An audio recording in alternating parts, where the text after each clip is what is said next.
we're a Christian ministry. You're a person of the Hindu faith. Religious liberty is exceptionally important to us. Yes. The appointment of justices is extremely important to us.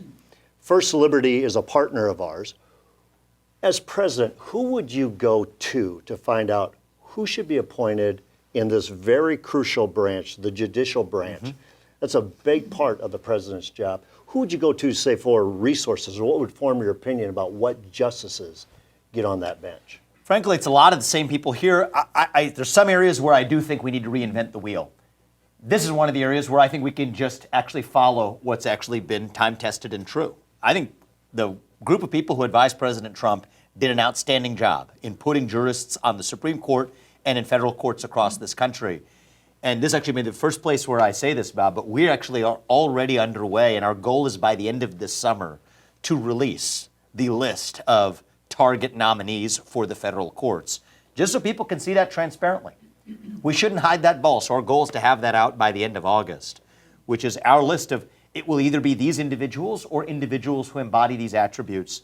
And one thing we're going to do a little bit differently this time is also, not in any ad hominem sense, but just in a transparent sense, here would be a list of jurists that embody judicial philosophies that, as a U.S. president, I disagree with, and would not be the kinds of jurists that we would appoint into those seats. So who do we go to? I think it's going to be a lot of the same folks, even some of the folks who are in this room and the organizations they represent. You know, the Federalist Society does great work, but I don't believe in just relying on one institution, but a diverse array of the groups, the same groups that advised President Trump. There, I think that's one of the great accomplishments of the Trump administration. I don't need to reinvent that wheel. That's exactly the philosophy we're going to use to nominate our judges. And one of those groups is in that room, or in this room, this First Liberty. Yes. But one of the things that I said, or say to a lot of people when they ask about your candidacy, and I say, listen, he doesn't look like us, he doesn't believe like us, but I believe he can defend religious liberty more vigorous than us. How do you believe you can defend religious liberty from the platform you've been given with the stage that you're on? First is it starts with conviction. So my conviction is that this nation was founded on religious liberty because, as John Adams said it, our Constitution was made for a moral people. So though I said that, and I said it is true, the Constitution, the U.S. Constitution, is the strongest guarantor of freedoms in human history in any nation. Even that document only works against the backdrop of a people who actually find the higher truth through faith itself. And so protecting that, as opposed to now seeing the state that we have created, we the people have come together to create a government made for a moral people. What a perversion of the state it would be, and it is now, to now be weaponized against the higher call to truth, which is actually faith in God. So it starts from a place of conviction. But in addition to conviction, there are some conveniences, and I enjoy some of those conveniences, which is that you're right, my last name is harder to pronounce than most, although, you give me a run for your money. But that's okay. We share something common there, too. Just real quick, I tell all president's candidates, the initials of my last name are VP. I like that. So if I'd be on your short list, go ahead. I like that. Well, I thought you were angling for the judge point. No, I'm just kidding about that. And by the way, I did go to law school. I didn't practice law, so we'll try to put that to use in some of the judge selections too. But joking aside, I think I'm in a unique position, and it comes with a unique responsibility, which is to say that I'm not Christian. I was not raised in a Christian household. We believe in honesty and transparency, and I will never pretend to be something that I'm not. But we do share the same Christian values that this nation was founded on. And I understand it. I appreciate it. Like, I genuinely appreciate it when I'll get a question. It actually happens more often than not in Iowa. It shows that we've built trust in a room of this size in different parts of the state, where someone will stand up, usually towards the end, it doesn't happen in the first half, but towards the end and say, can you talk about your faith, and are you going to be able to lead? Do you believe we're a Judeo-Christian nation or founded on Judeo-Christian principles? Talk to me about that.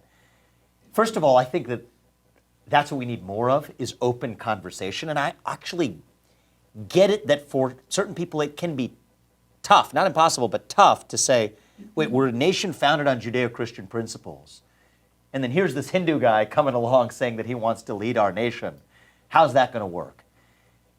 The things I would say is the Judeo-Christian values are exactly the values that I was raised into and exactly the values into which we raise our children.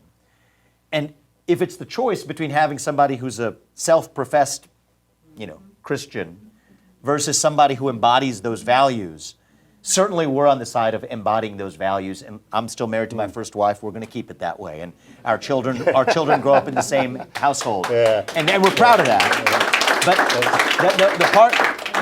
the part that I want you guys to hold my feet to the fire on is that nobody is going to accuse me of being a Christian nationalist along the way. And so I'm not going to be shy about it. We're holding the hard line. And actually, we're not even going to be shy about it. We're going to be pretty uninhibited about standing the line for religious liberty.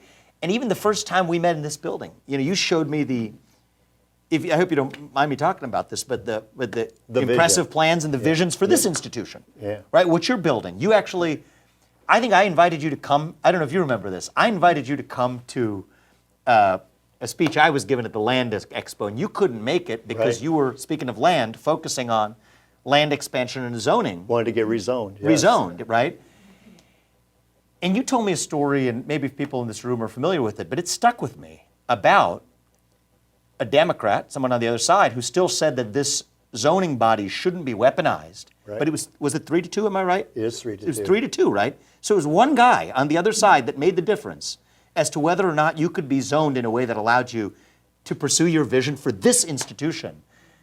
That's the way the threats to religious liberty present themselves today. It's not just through the front door. It's through the back door as to who's going to loan you the money, whether or not you show up on the SPLC, Southern Poverty Law Center, or as I call it, selling political lies to corporations list for what counts as a hate group, right? And the battle against ESG that folks like Andy Yep. and I have been waging for the last couple of years in this country. It's a way of raising the cost of credit, in part, whether or not you align with the secular versus religious values of an orthodoxy in America.